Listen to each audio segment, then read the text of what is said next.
Hello everyone, this is doctor Padmanabh Bhat.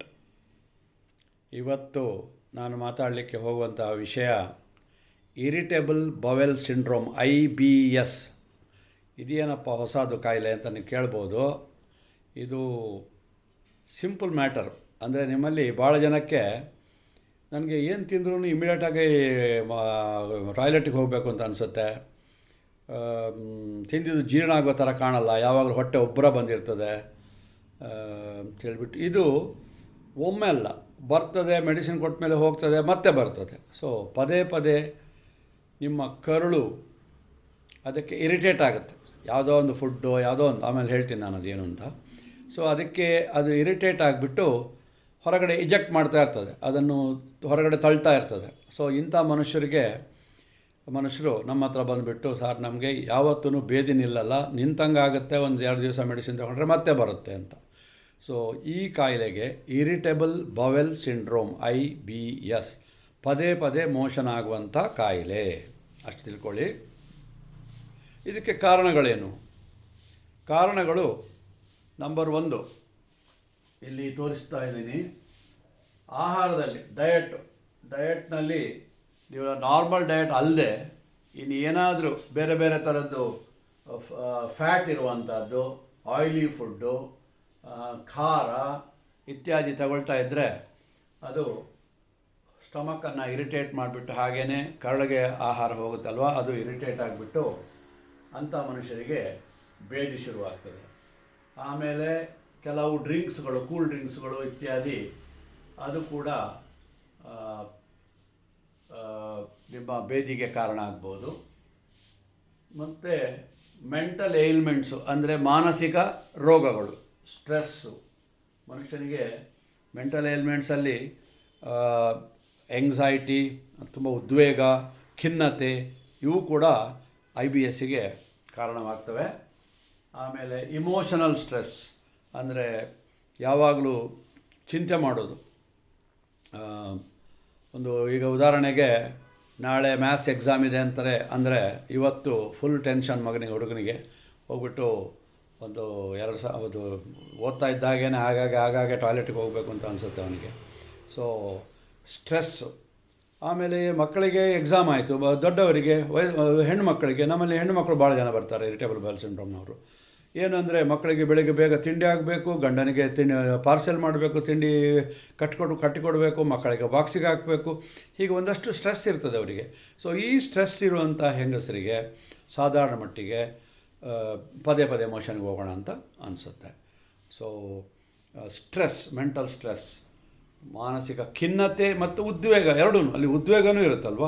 So ಆಗುತ್ತೋ ಇಲ್ವೋ, time ಸರಿಯಾಗಿ ಆಗುತ್ತೋ ಇಲ್ವೋ ಅಂತ ಈ ಥರ ಉದ್ವೇಗ ಅದೆಲ್ಲ ಇದ್ದಾಗ ಅಂಥವರಿಗೆ IBS ಕಾಯಿಲೆ ಬಹಳ ಕಾಮನ್ನು.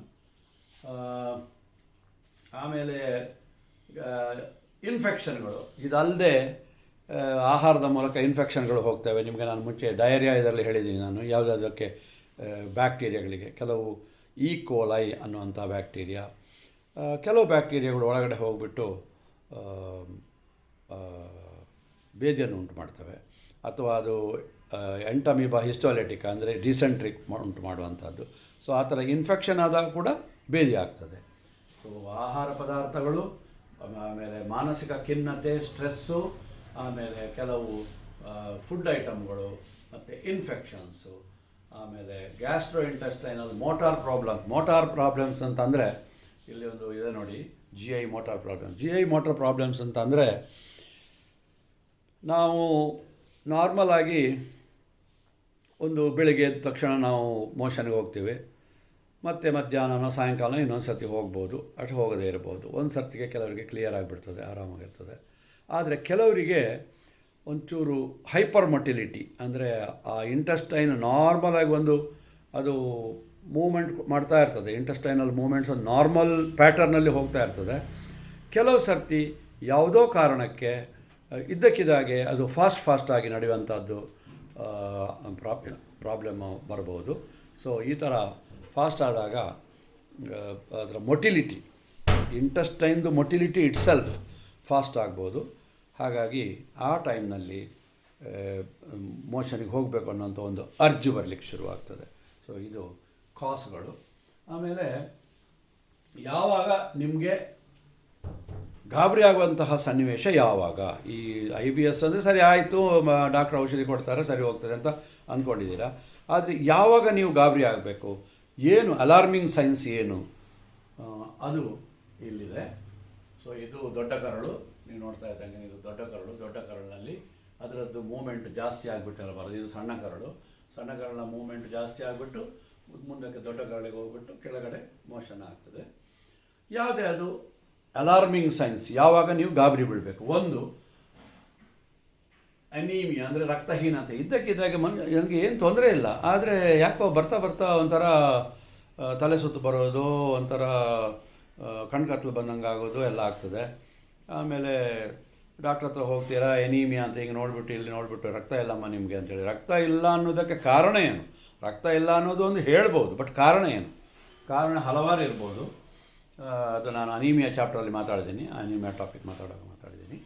ಸೊ ಅನೀಮಿಯಾ ಬಂದು ಬೇರೆ ಎಲ್ಲ ಟೆಸ್ಟ್ಗಳು ನಾರ್ಮಲ್ ಬಂದಾಗ ಇದೊಂದು ಹಿಸ್ಟ್ರಿ ಡಾಕ್ಟ್ರು ಕೇಳಬೇಕಾಗ್ತದೆ, ನಿಮಗೆ ಮೋಷನ್ ಸರಿಯಾಗಿ ಆಗ್ತದಾ ಅಂತ, ಆಯಿತಾ? ಸೊ ಅದು ಒಂದು. ಆಮೇಲೆ ಮೋಷನಲ್ಲಿ ನಾರ್ಮಲಾಗೇ ಇರ್ತೀರ, ಏನು ತೊಂದರೆ ಎಲ್ಲ ಏನಿರಲ್ಲ, ಆದರೆ ಇದ್ದಕ್ಕಿದ್ದಾಗೆ ಮೋಷನಲ್ಲಿ ಒಂಚೂರು ಬ್ಲಡ್ ಕಾಣಿಸ್ಕೊಳ್ಳಿಕ್ಕೆ ಶುರುವಾಗುತ್ತೆ. ಬ್ಲಡ್ ಇನ್ ದ ಸ್ಟೂಲ್ಸ್, ಕಕ್ಕಸ್ನಲ್ಲಿ ರಕ್ತ, ಆ ರಕ್ತದ ಕಲೆನೋ ರಕ್ತದ ಒಂಚೂರು ಅದು ಪ್ಲೇನ್ ರಕ್ತನೇ ಇರ್ಬೋದು ಅಥವಾ ಕ್ಲಾಟೆಡ್ ರಕ್ತನೇ ಇರ್ಬೋದು, ಅದು ಇರ್ಬೋದು. ಆಮೇಲೆ ಕೆಲವರಿಗೆ ಒಂದು 50 ವರ್ಷ ಆದಮೇಲೆ ಇದು ಒಂಥರ ಆಟೋಮೆಟಿಕ್ಕಾಗಿ ಶುರುವಾಗಲಿಕ್ಕೆ IBS ಶುರುವಾಗಿಬಿಡ್ತದೆ, ಏನೂ ಕಾರಣ ಇಲ್ಲದೇನೂ ಶುರುವಾಗಿಬಿಡ್ಬೋದು. ಮೇ ಬಿ ಆ ಟೈಮ್ನಲ್ಲಿ ಅವರಿಗೆ ವಯಸ್ಸಾಗ್ತಾ ಆಗ್ತಾ ಅವರ ಪಚನ ಶಕ್ತಿ, ಜೀರ್ಣಶಕ್ತಿಯೇ ಕಮ್ಮಿ ಆಗ್ತಾ ಹೋಗ್ಬೋದು. ಆಮೇಲೆ ಅನ್ಎಕ್ಸ್ಪ್ಲೈನ್ಡ್ ವೆಯ್ಟ್ ಲಾಸ್, ಅಂದರೆ ಬರ್ತಾ ಬರ್ತಾ ತೂಕ ಕಮ್ಮಿ ಆಗ್ತಾ ಇದೆ, ಶುಗರ್ ಚೆಕ್ ಮಾಡಿದ್ರೆ ಸರ್ ನಾರ್ಮಲ್ಲು, ಬ್ಲಡ್ ಚೆಕ್ ಮಾಡಿದ್ರೆ ಸರ್ ನಾರ್ಮಲ್ಲು, ಎಲ್ಲ ನಾರ್ಮಲ್ ಇದೆ, ಆದರೆ ವೆಯ್ಟು ಕಮ್ಮಿ ಆಗ್ತಾ ಇದೆ ಅಂತ ಅನ್ನುವಂತಹ ಒಂದು ಕಂಪ್ಲೇಂಟನ್ನು ಕೂಡ ಅದು ಇವರು ಹೇಳ್ಬೋದು, IBS ಇರೋರು ಹೇಳ್ಬೋದು. ಒಂದೊಂದು ಸರ್ತಿ ಜ್ವರ ಬರ್ಬೋದು, ಒಂದೊಂದು ಸರ್ತಿ ಮೋಷನ್ ಜೊತೆ ಫೀವರು ಇರುತ್ತೆ, ಲೂಸ್ ಮೋಷನ್ ಆಗ್ತಾಯಿದೆ ಸರ್, ಜೊತೆಗೆ ಫೀವರು ಇದೆ ಸರ್ ಅಂತ ಹೇಳ್ತಾರೆ. ಸೊ ಅದು ಚಾನ್ಸಸ್ ಇದೆ, ಜ್ವರ ಬರುವಂಥ ಚಾನ್ಸು. ಆಮೇಲೆ ಮೋಷನ್ ಎಷ್ಟಾಗುತ್ತೆ ಕೊನೆಗೆ ಅಂತಂದರೆ ಡೇ ಟೈಮ್ನಲ್ಲಿ ಸ್ಟ್ರೆಸ್ಸಿಗೆ ಇದಕ್ಕೆ ಆಗ್ತದೆ ಅಂತೀರಲ್ವ, ರಾತ್ರಿ ಹೊತ್ತು ಕೂಡ ನಿಮ್ಮನ್ನು ಎಬ್ಬಿಸುತ್ತೆ ಅದು ಲೂಸ್ ಮೋಷನ್ನು. ರಾತ್ರಿ ಹೊತ್ತು ಕೂಡ ನೀವು ಫುಡ್ಡೆಲ್ಲ ಚೆನ್ನಾಗಿರೋ ಆಹಾರ ತೊಗೊಂಡಿದ್ದೀರಾ, ಎಲ್ಲ ಮಾಡಿದ್ದೀರಾ, ಆದರೆ ಮೋಷನ್ ಮಾತ್ರ ಕಂಟ್ರೋಲಲ್ಲಿಲ್ಲ, ನಿಮ್ಮ ಕಂಟ್ರೋಲಿಲ್ಲ, ಎದ್ದು ಹೋಗಲೇಬೇಕು ಅನ್ನುವಂತಹ ಒಂದು ಪರಿಸ್ಥಿತಿ ಬರುತ್ತೆ. ನಿಮಗೆ ಡಯಾಬಿಟಿಸ್ ಕಾಯಿಲೆಯಲ್ಲಿ ಉಚ್ಚೆ ಮಾಡಬೇಕು ಅಂತ ಒಂದು ಅರ್ಜಿ ಬರುತ್ತೆ ಅಲ್ವಾ, ಹಾಗಾಗಿ ಉಚ್ಚೆಗೆ ಹೋಗಬೇಕು ಅಂತ ಹೇಳಿಬಿಟ್ಟು. ಡಯಾಬಿಟಿಸ್ ಕಾಯಿಲೆಯಲ್ಲಿ ಇನ್ನೊಂದು ಯಾವ ಕಾಯಿಲೆಯಲ್ಲಿ ಬರುತ್ತೆ, ಪ್ರಾಸ್ಟೇಟ್ ಎನ್ಲಾರ್ಜ್ಮೆಂಟ್. ಗಂಡಸರಲ್ಲಿ ಪ್ರಾಸ್ಟೇಟ್ ಅನ್ನುವ ಗ್ರಂಥಿ ದಪ್ಪ ಆದಾಗ ಅದು ಬ್ಲ್ಯಾಡರ್ ಮೇಲೆ ಪ್ರೆಸ್ ಆಗಿ, ನಾನು ಪ್ರಾಸ್ಟೇಟ್ ಎನ್ಲಾರ್ಜ್ಮೆಂಟ್ ಬಗ್ಗೆ ಮಾತಾಡಿದಾಗ ಅದರ ಹೇಳಿದ್ದೀನಿ, ಅದು ಪ್ರೆಸ್ ಆಗಿ ಉಚ್ಚೆಗೆ ಹೋಗಬೇಕು ಅಂತ ಅನಿಸುತ್ತೆ. ರಾತ್ರಿ ಮಲ್ಕೊಳ್ಳುವಾಗಲೂ 3-4 ಸರ್ತಿ ಉಚ್ಚೆಗೆ ಹೋಗ್ತಾರೆ. ಡಯಾಬಿಟಿಸ್ ಇರೋರು 3-4 ಸರ್ತಿ ಉಚ್ಚೆಗೆ ಹೋಗ್ತಾರೆ. ಇಲ್ಲಿ ಉಚ್ಚೆ ಅಲ್ಲ, ಮೋಷನ್ ಅಂದರೆ ಕಕ್ಕಸಿಗೆ ಹೋಗಬೇಕು ಅನ್ನುವಂಥ ಒಂದು ಅರ್ಜು ಬರಲಿಕ್ಕೆ ಶುರುವಾಗುತ್ತದೆ. ಸೊ ಕಕ್ಕಸಿಗೆ ಹೋಗುವಂಥ ಅರ್ಜು ರಾತ್ರಿ ಹೊತ್ತು ಕೂಡ ಅದು ನಿಮಗೆ ತೊಂದರೆ ಕೊಡ್ಬೋದು. ಸೊ ಇದಿಷ್ಟು ಅಲಾರ್ಮಿಂಗ್ ಸೈನ್ಸ್, ಅಂದರೆ ಯಾವಾಗ ನೀವು ಗಾಬರಿ ಆಗಬೇಕು ಅಂತ ಹೇಳಿಬಿಟ್ಟು ಇದು ಮಾಡ್ತದೆ. ಇವಾಗ ಇದರಲ್ಲಿ ಈ IBS ಇದ್ದಾಗ ನಿಮಗೆ ದಿನ ಬೇದಿ ಇರುವುದಿಲ್ಲ, ಸ್ವಲ್ಪ ದಿವಸ ಬೇದಿ ಇರ್ತದೆ, ಆಮೇಲೆ ಇದ್ದಕ್ಕಿದ್ದಾಗೆ ಮೋಷನ್ ಕಟ್ಕೊಳ್ಳೋಕೆ ಶುರುವಾಗುತ್ತೆ. ಕ್ಲಾಸಿಕಲ್ ಸಿಮ್ಟಮ್ಸು, ಸರ್ ನನಗೆ ಲೂಸ್ ಮೋಷನ್ ಆಗ್ತದೆ, ಮೆಡಿಸಿನ್ ಎಲ್ಲ ತೊಗೊಳ್ತೀವಿ, ಎಲ್ಲ ಸರಿ ಹೋಗ್ತೀನಿ, ಆಮೇಲೆ ಇದ್ದಕ್ಕಿದ್ದಾಗೆ ಒಂದು 3-4 ದಿವಸ ಕಕ್ಕಸೆ ಆಗಲ್ಲ, ಕಾನ್ಸ್ಟಿಪೇಷನ್. ಎಷ್ಟು ಮಾಡಿದ್ರು ನೀರು ಕುಡಿತೀನಿ, ಫೈಬರ್ಗಳು ತೊಗೊಳ್ತೀನಿ, ಏನು ಮಾಡಿದ್ರು ನನಗೆ ಮೋಷನ್ ಆಗಲ್ಲ. ಸೊ ಕಾನ್ಸ್ಟಿಪೇಷನ್ ಒಂದು ಪ್ರಾಬ್ಲಮ್ ಆಗ್ತದೆ. ಯಾವಾಗ ನೋಡಿದ್ರು ಮಲಬದ್ಧತೆ, ಕಾನ್ಸ್ಟಿಪೇಷನ್ ಅಂದರೆ ಮಲಬದ್ಧತೆ, ಮೋಷನ್ ಆಗದೇ ಇರುವಂಥದ್ದು ಒಂದು ಚಾನ್ಸಸ್ ಇದೆ. ಆಮೇಲೆ ಹೊಟ್ಟೆ ನೋವು, ಹೊಟ್ಟೆಯನ್ನು ಹಿಂಗೆ ಹಿಡ್ಕೊಂಡು ಒದ್ದಾಡ್ತಾ ಇರ್ತಾರೆ. ಯಾಕೆ? ನ್ಯಾಚುರಲ್ ಮೋಷನ್ ಆಗ್ತಾ ಇಲ್ಲ, ಒಳಗಡೆ ಸ್ಟಾಕ್ ಆಗಿದೆ, ಸೊ ಹೊಟ್ಟೆ ಹಿಡ್ಕೊಂಡು ಒದ್ದಾಡ್ತಾ ಇರ್ತಾರೆ. ಸೊ ಕ್ರ್ಯಾಂಪ್ಸ್ ಬರ್ತಾ ಇದೆ, ಹೊಟ್ಟೆಯಲ್ಲಿ ನೋವು ಬರ್ತಾ ಇರ್ತದೆ, ಕ್ರ್ಯಾಂಪ್ಸ್ ಬರ್ತಾ ಇರ್ತದೆ, ಅದರ ಚಾನ್ಸ್ ಉಂಟು. ಆಮೇಲೆ ಮೋಷನ್ನಲ್ಲಿ ರಕ್ತ ಬರ್ಬೋದು, ಮೋಷನ್ನಲ್ಲಿ ಮ್ಯೂಕಸ್ ಅಂದರೆ ಸಿಂಬಳದ ಥರ ಒಂಥರ ಗೊಣ್ಣೆ ಥರ ಬರ್ಬೋದು. ಮೋಷನ್ನಲ್ಲಿ ಬ್ಲಡ್ ಆ್ಯಂಡ್ ಮ್ಯೂಕಸ್ ಎರಡೂ ಬರ್ಬೋದು. ಸೊ ಆ ಥರ ಬರುವಂಥ ಚಾನ್ಸಸ್ ಇದೆ. ಆಮೇಲೆ ಬ್ಲೋಟಿಂಗ್ ಅಂದರೆ ಉಬ್ರದಂಗೆ ಹೊಟ್ಟೆ ಉಬ್ಬರಿಸ್ಕೊಂಡಿದ್ದೆಲ್ಲ ದಿಸ್ ಈಸ್ ಕಾಮನ್, ಎಲ್ಲ ಒಂದಕ್ಕೊಂದು ರಿಲೇಟೆಡ್ಡೇ. ಯಾಕೋ ಬೇದಿ ಸರ್, ಒಂದು 2 ದಿವಸ ಬೇದಿ ಆಗ್ತದೆ, ಒಂದು 2 ದಿವಸ ಮೋಷನ್ ಕಟ್ಕೊಳ್ತದೆ, ಹೊಟ್ಟೆ ಯಾವಾಗಲೂ ಗ್ಯಾಸ್ ಉತ್ಪತ್ತಿ ಆಗಿಬಿಟ್ಟು ಡುಬ್ಬ ಆಗ್ತದೆ. ನಿಮಗೆ ನಾನು ಕಾನ್ಸ್ಟಿಪೇಷನ್ ಹೇಳಿದ್ದೀನಿ. ಮೋಷನ್ನು ಸರಿಯಾಗಿ ಕ್ಲಿಯರ್ ಆಗಲಿಲ್ಲ ಅಂದರೆ, ನೀವು ಸರಿಯಾಗಿ ಟೈಮಿಗೆ ಮೋಷನ್ ಮಾಡಲಿಲ್ಲ ಅಂತಂದರೆ, ನಮ್ಮ ದೊಡ್ಡ ಕರುಳಿನ ಕೆಳಭಾಗದಲ್ಲಿ ಸಿಗ್ಮಾಯ್ಡ್ ಕೋಲಾನ್ ಆದಮೇಲೆ ಕೆಳಗಡೆ ರೆಕ್ಟಮ್ನಲ್ಲಿ ಮೋಷನ್, ಅಲ್ಲಿ ತುಂಬ ಅದು ಜಾಗ ಜಾಸ್ತಿ ಇರ್ತದೆ. ಮೋಷನ್ ಹೋಗಿ ಅಲ್ಲಿ ಕಲೆಕ್ಟ್ ಆಗಿ ಅದು ಫರ್ಮೆಂಟ್ ಆಗಿ ಗ್ಯಾಸ್ ಉತ್ಪತ್ತಿ ಆಗುತ್ತೆ. ಈ ಗ್ಯಾಸು ಹಾಗೆಯೇ ದೊಡ್ಡ ಕರಳಿನಲ್ಲಿ ಮೇಲೆ ಎಲ್ಲ ಹೋಗ್ಬಿಟ್ಟು ಫರ್ಮೆಂಟ್ ಆಗ್ತದೆ, ಅಂದರೆ ಅದು ಕೊಳೆತು ಹೋಗಿ ಗ್ಯಾಸ್ ಉತ್ಪತ್ತಿ ಆಗಿಬಿಟ್ಟು ಹೊಟ್ಟೆ ಉಬ್ಬರ ಬಂದುಬಿಟ್ಟು ಬ್ಲೋಟಿಂಗ್, ಹೊಟ್ಟೆ ಉಬ್ಬರ ಬಂದುಬಿಟ್ಟು ಗ್ಯಾಸ್ ಹೋಗ್ತಾ ಇರ್ಬೋದು. ಸೊ ಹೀಗೆ ಒಬ್ಬ ಮನುಷ್ಯನಿಗೆ ಅನಾವಶ್ಯಕವಾಗಿ ಬ್ಲೋಟಿಂಗ್ ಆ್ಯಂಡ್ ಕೆಳಗಡೆಯಿಂದ ಗ್ಯಾಸ್ ಹೋಗೋದು. ಅಗೈನ್ ಗ್ಯಾಸ್ ಅಂದ ತಕ್ಷಣ ನೀವು ನನಗೆ ಗ್ಯಾಸ್ ಪ್ರಾಬ್ಲಮ್ಮು, ನಮಗೆ ಗ್ಯಾಸ್ಟ್ರಿಕ್ ಪ್ರಾಬ್ಲಮ್ಮು, ನನಗೆ ಗ್ಯಾಸ್ಟ್ರಿಕ್ ಪ್ರಾಬ್ಲಮ್ ಅಂತೇಳಿ ಒಂದೇ ಇದನ್ನು ಬೇರೆ ಅದನ್ನು ನಾನು ಒಂದು ಚಾಪ್ಟರಲ್ಲಿ ಮಾತಾಡಿದ್ದೀನಿ. ಗ್ಯಾಸ್ಟ್ರೈಟಿಸ್ಸು, ಗ್ಯಾಸ್ಟ್ರಿಕ್ಕು, ಗ್ಯಾಸು ಇವೆಲ್ಲ ಬೇರೆ. ಗ್ಯಾಸ್ಟ್ರೈಟಿಸ್ ಅಂದರೆ ಹೊಟ್ಟೆ ಮೇಲ್ಭಾಗದಲ್ಲಿ ಇಲ್ಲಿ ಸ್ಟಮಕ್ ಬರುತ್ತಲ್ವ, ಆ ಸ್ಟಮಕ್ಕಿಂದ ಬರುವಂಥದ್ದು ಗ್ಯಾಸ್ಟ್ರೈಟಿಸ್. ಅಲ್ಲಿ ಉರಿ ಆಗಿಬಿಟ್ಟು ಹುಳಿ ತೇಗ್ ಬರೋದೆಲ್ಲ ಗ್ಯಾಸ್ಟ್ರೈಟಿಸ್ಸು. ಆಮೇಲೆ ಸ್ಟಮಕ್ನಲ್ಲಿ ಕೆಳಗಡೆ ಜಠರದ ಕೆಳಭಾಗದಲ್ಲಿ ಅಲ್ಸರ್, ಹುಣ್ಣೆಲ್ಲ ಆದರೆ ನನಗೆ ಗ್ಯಾಸ್ಟ್ರಿಕ್ ಅಲ್ಸರ್ ಆಗಿದೆ, ಆ ಪೇಷಂಟ್ಗೆ ಗ್ಯಾಸ್ಟ್ರಿಕ್ ಅಲ್ಸರ್ ಆಗಿದೆ. So gastritis leads to gastric ulcer. So ಅದು 2 ಬೇರೆಯೇ. ಆದರೆ ಗ್ಯಾಸ್ ಅನ್ನೋದು ಮಾತ್ರ ಅಲ್ಲಿಗೆಲ್ಲ ಸಂಬಂಧ ಇಲ್ಲ. ಅಲ್ಲಿ ಮೇಲ್ಗಡೆ ಆಗುವಂಥದ್ದು ಗ್ಯಾಸ್ ಇದೆಯಲ್ಲ, ಅದು ತೇಗು ಥರ ಹೊರಗೆ ಬರ್ತದೆ. ನೀವು ಆ್ಯರೋಫೇಜಿ ಅಂತ ಹೇಳಿದ್ದೀನಿ, ಅವಸರವಾಗಿ ಊಟ ಮಾಡಿದ್ರೆ, ಆಮೇಲೆ ನೀರು ಎತ್ತಿ ಘಟ ಅಂತ ಕುಡಿದ್ರೆ ಆವಾಗ ನೀವು ಏರ್ ಒಳಗಡೆ ಹೋಗ್ತದೆ. ಸೊ ಅದೆಲ್ಲ ಸ್ಟಮಕಲ್ಲಿ ಇದ್ಬಿಟ್ಟು ಆಮೇಲೆ ತೇಗಾಗಿಬಿಟ್ಟು ಹೊರಗೆ ಬರ್ತದೆ, ಮೇಲ್ಗಡೆಯಿಂದ ಬರ್ತದೆ. ಬಟ್ ಇದು ಕೆಳಗಡೆಯಿಂದ ಹೋಗುವಂಥದ್ದು ಗ್ಯಾಸ್. ಇದು ಮೋಷನ್ ಸ್ಟೂಲ್ಸ್, ಕಕ್ಕಸು ಫರ್ಮೆಂಟ್ ಆಗಿ ಅದರಿಂದ ಗ್ಯಾಸ್ ಉತ್ಪತ್ತಿಯಾಗಿ ಆ ಗ್ಯಾಸ್ನಿಂದಾಗಿ ಹೊಟ್ಟೆ ಉಬ್ಬರ ಬಂದುಬಿಟ್ಟು ಆಮೇಲೆ ಆ ಗ್ಯಾಸು ಹೊರಗಡೆ ಹೋಗ್ತದೆ. ಅಷ್ಟೊತ್ತಿಗೆ ನೀವು ಡಾಕ್ಟ್ರನ್ನ ಸಂಪರ್ಕ ಮಾಡ್ತೀರಾ. ಡಾಕ್ಟ್ರನ್ನ ಸಂಪರ್ಕ ಮಾಡುವಾಗ ಮೋಷನಿಗೆ ಮಾಡ್ತೀರಾ, ಆಮೇಲೆ ಸ್ವಲ್ಪ ದಿವಸ ಆದಮೇಲೆ ಮೋಷನ್ ಆಗ್ತಾ ಇಲ್ಲ, ಟೈಟ್ ಮೋಷನ್ ಅಂತ ಹೇಳ್ತೀರಾ. ಸೊ ಯಾವುದೇ ಆದ್ರೂ ನಿಮ್ಮ ವೈದ್ಯರನ್ನು ಸಂಪರ್ಕಿಸಿ, ನಿಮ್ಮ ಫ್ಯಾಮಿಲಿ ಫಿಸಿಷಿಯನ್ ಸಂಪರ್ಕಿಸಿ. ಅವರು ಈ ಥರ ಒಂದು ಆಲ್ಟರ್ನೇಟ್ ಆಗಿ ಕಾನ್ಸ್ಟಿಪೇಷನ್ ಆ್ಯಂಡ್ ಡಯರಿಯಾ, IBS ಅಂದರೆ ಅಷ್ಟೇ, ಆಲ್ಟರ್ನೇಟ್ ಆಗಿ ಮಲಬದ್ಧತೆ ಆಗುವುದು, ಆಮೇಲೆ ಇದು ಬೇದಿ ಆಗೋದು, ಮಲಬದ್ಧತೆ ಬೇದಿ ಅದು ಈ ಎಪಿಸೋಡ್ಗಳು ಪದೇ ನಡೀತಾ ಇದ್ದಾಗ ಡಾಕ್ಟ್ರ್ ಅದನ್ನು ಡಯಾಗ್ನೋಸ್ ಮಾಡ್ತಾರೆ. ಅದಕ್ಕೆ ಏನು ದೊಡ್ಡಂಥ ಟೆಸ್ಟ್ಗಳೇನು ಬೇಡ, ಒಂದು ಮೋಷನ್ ಟೆಸ್ಟ್ ಒಂದು ಮಾಡಿಸ್ಬೋದು ಡಾಕ್ಟ್ರು. ಬೇರೆ ಏನು ಎಂಡೋಸ್ಕೋಪಿ ಇತ್ಯಾದಿ ಬೇಕಾಗಿಲ್ಲ. ಆ್ಯಕ್ಚುಲಿ ಥಿಯರಿಟಿಕಲಿ ಏನು ಬೇಕಾಗಿಲ್ಲ, ಸುಮ್ಮನೆ ಹಾಗೆ ಮಾಡ್ಬೋದು. ಒಂದೊಂದು ಕಡೆ ಕೆಲವು ಡಾಕ್ಟ್ರು ತುಂಬ ಓವರ್ ಎಂತೂಸಿಯಾಸ್ಟಿಕ್ ಆಗಿರ್ತಾರೆ. ಅವರಿಗೆ ಡಾಕ್ಟ್ರಿಗೆ ಉದ್ಯೋಗ, ಹೌದಾ ಇದಕ್ಕೊಂದು ಎಂಡೋಸ್ಕೋಪಿ ಮಾಡೋಣ, ಇದಕ್ಕೊಂದು ಕೊಲೊನೋಸ್ಕೋಪಿ ಮಾಡೋಣ, ಕೆಳಗಡೆಯಿಂದ ಪೈಪ್ ಹಾಕ್ಬಿಟ್ಟು ನೋಡೋಣ, ಹಾಗೆ ಹೀಗೆ ಅಂತೆಲ್ಲ ಮಾಡ್ಬೋದು. ಬಟ್ ಅವಶ್ಯಕತೆ ಇಲ್ಲ. ಸಾಧಾರಣ ಮಟ್ಟಿಗೆ ಒಂದು classical IBS, irritable bowel syndrome ಕಾಯಿಲೆನಲ್ಲಿ ಕ್ಲಾಸಿಕಲ್ ಆಗಿ ಚಿಹ್ನೆಗಳಿರ್ತವೆ, ಸಿಂಪ್ಟಮ್ಗಳಿರ್ತವೆ.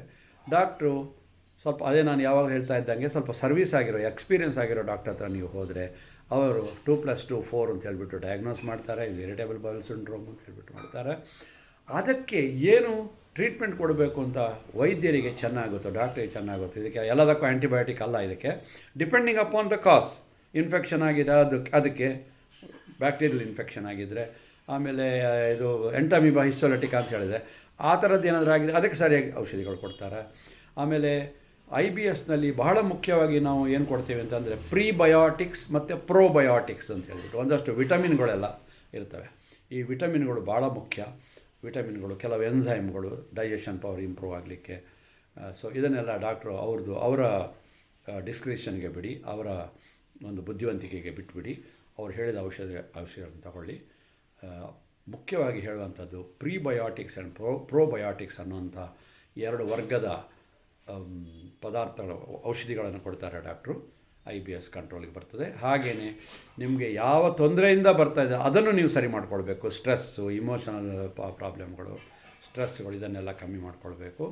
ನೀವು ಆದಷ್ಟು ಇದಕ್ಕೆ ನಾನು ಸ್ವಲ್ಪ ಆಧ್ಯಾತ್ಮಿಕವಾಗಿ ಮಾತಾಡ್ತೀನಿ. ಸ್ವಲ್ಪ ಯೋಗ, ಆಮೇಲೆ ಒಳ್ಳೆಯ ಕ್ಲಾಸಿಕಲ್ ಮ್ಯೂಸಿಕ್ ಕೇಳಿ, ಯೋಗ ಮಾಡಿ, ವಾಕಿಂಗ್ ಹೋಗಿ, ಆಮೇಲೆ ಬ್ಯಾಲೆನ್ಸ್ಡ್ ಡಯಟ್ ತಗೊಳ್ಳಿ. ಇಷ್ಟೆಲ್ಲ ಮಾಡಿ ಆವಾಗ ನಿಮ್ಮ ಕಾಯಿಲೆ ಕಮ್ಮಿ ಆಗ್ತದೆ. ಆಮೇಲೆ ಕೆಲವರು ಕೇಳ್ತಾರೆ, ಸರ್ ಇದು ಲೈಫ್ ಲಾಂಗಾ ಸರ್ ಅಂತ. ಕೆಲವರಿಗೆ ಲೈಫ್ ಲಾಂಗ್ ಇರುತ್ತೆ, ನಾನು ನೋಡಿದ್ದೀನಿ. ಕೊನೆವರೆಗೂ ಮೆಡಿಸಿನ್ಗಳು ತೊಗೊಳ್ತಾ ಇರ್ತಾರೆ, ನಾವು ಬರ್ಕೊಟ್ಟಿರೋ ಮೆಡಿಸಿನ್ ತೊಗೊಳ್ತಾರೆ. ಆದರೂ ಅವರಿಗೆ ಒಬ್ಬೊಬ್ರದ್ದು ಪರ್ಸನಾಲಿಟಿ ಅಂತ ಇರುತ್ತೆ ನೋಡಿ. ಒಬ್ಬರು ಅತೀ ಉದ್ವೇಗದಲ್ಲಿ ಮಾತಾಡ್ತಾರೆ, ಇನ್ನು ಕೆಲವರು ಏನಾಗಿಲ್ಲ, ಏನು ಒಳ್ಳೆ ಕುಂಭಕರ್ಣ ಅಂತಾರೆ, ಆರಾಮಾಗಿರ್ತಾರೆ. ಸೊ ಆರಾಮಾಗಿರೋರಿಗೆ ಆ್ಯಕ್ಚುಲಿ ಏನೂ ಇರೋದಿಲ್ಲ. ಯಾರು ತುಂಬ ಉದ್ವೇಗ, ಆ್ಯಂಗ್ಸೈಟಿ ತೋರಿಸ್ತಾರೋ ಅವರಿಗೆ ಈ ಥರ ಕಾಯಿಲೆಗಳು ಜಾಸ್ತಿ ಅಂತ ಜ್ಞಾಪಕ ಇಟ್ಕೊಳ್ಳಿ. ಸೊ ಲೈಫ್ ಲಾಂಗ್ ಅಂತ ಕೇಳುವ ಕ್ವಶನ್ಗೆ ಆನ್ಸರ್ ಏನಂದರೆ, ನೀವು as long as you are excited, you are irritable, you are mentally irritable, ಇಲ್ಲಿ ಹೊಟ್ಟೆ ಅಲ್ಲ ಮೆಂಟಲಿ ಇರಿಟೇಬಲ್, ನಿಮಗೆ ಅದು ಕಾಯಿಲೆ ನಿಲ್ಲೋದಿಲ್ಲ, ಬರ್ತಾ ಇರ್ತದೆ. ಡಾಕ್ಟ್ರನ್ನ ಭೇಟಿ ಮಾಡ್ತಾಯಿರಿ, ಔಷಧಿ ತಗೊಳ್ತಾಯಿರಿ. ಇಷ್ಟು ಹೇಳಿ ನನ್ನ ಇವತ್ತಿನ ಈ ವಿಷಯವನ್ನು ಇಲ್ಲಿಗೆ ಮುಕ್ತಾಯ ಮಾಡ್ತಾಯಿದ್ದೀನಿ. ದಯವಿಟ್ಟು ಫ್ರೆಂಡುಗಳಿಗೆ ಶೇರ್ ಮಾಡೋದಕ್ಕಿಂತ ಹೆಚ್ಚಾಗಿ ಸಬ್ಸ್ಕ್ರೈಬ್ ಮಾಡಿ. Doctor Padmanabh Bhat speaks about IBS ಅಂತ ಇವತ್ತು ಹಾಕಿದರೆ ಬರ್ತದೆ, ನಿಮಗೆ ಕೇಳಿಸ್ಕೊಳ್ಳಿ, ಸಬ್ಸ್ಕ್ರೈಬ್ ಮಾಡಿ. ಆದಷ್ಟು ಸಬ್ಸ್ಕ್ರಿಪ್ಷನ್ ಜಾಸ್ತಿ ಆಗಲಿ, ಜಾಸ್ತಿ ಜನಗಳಿಗೆ ಜ್ಞಾನ ಹರಡಬೇಕು ಅನ್ನೋಂಥ ಉದ್ದೇಶದಿಂದ ನಾನು 3 ವರ್ಷದಿಂದ ಮಾಡ್ತಾಯಿದ್ದೀನಿ. ದಯವಿಟ್ಟು ನನ್ನ ಹೆಸರು ದೊಡ್ಡದಾಗಬೇಕಾಗಿಲ್ಲ, ನನ್ನ ಹೆಸರು ನಿಮಗೆ ತಿಳ್ಕೊಳ್ಳಿಲ್ಲ ಅಂದರೂ ಪರವಾಗಿಲ್ಲ, ಆದರೆ ಆ ಜ್ಞಾನ ನಾನು ಕೊಡ್ತಾ ಇದ್ದೀನಲ್ವ, ಬೇಸಿಕ್ ಜ್ಞಾನ, ಇದೇನು ಗೂಗಲ್ ಜ್ಞಾನ ಅಲ್ಲ, ಬೇಸಿಕ್ಕಾಗಿ ನಾವು ಮನುಷ್ಯರು ಎಷ್ಟು ತಿಳ್ಕೊಂಡಿರಬೇಕು ಅಷ್ಟನ್ನು ಹೇಳಿದ್ದೀನಿ. ಸೊ ಇದನ್ನು ಅರ್ಥ ಮಾಡಿಕೊಂಡು ನಿಮಗೆ ಪ್ರಶ್ನೆಗಳಿದ್ದರೆ ನನಗೆ ಕಮೆಂಟ್ಸ್ ಬಾಕ್ಸಲ್ಲಿ ಇದು ಮಾಡಿ. ಇಷ್ಟ ಆದರೆ ಲೈಕ್ ಕೊಡಿ. ಕಮೆಂಟ್ಸ್ ಬಾಕ್ಸಲ್ಲಿ ಪ್ರಶ್ನೆಗಳೇನಾದರೂ ಇದ್ದರೆ ಕೇಳ್ಬೋದು. ಪರ್ಸನಲ್ ಪ್ರಶ್ನೆಗಳು ಕೇಳಬೇಡಿ, ಕಾಯಿಲೆಗೆ ಸಂಬಂಧಪಟ್ಟಾಗೆ ಪರ್ಸನಲ್ ಪ್ರಶ್ನೆಗಳನ್ನು ಕೇಳಿ, ಖಂಡಿತವಾಗಿ ನಾನು ಉತ್ತರ ಮಾಡ್ತೀನಿ. ಇಷ್ಟು ಹೇಳಿ ನನ್ನ ಮಾತು ಮುಗಿಸ್ತೀನಿ. ಜೈ ಹಿಂದ್.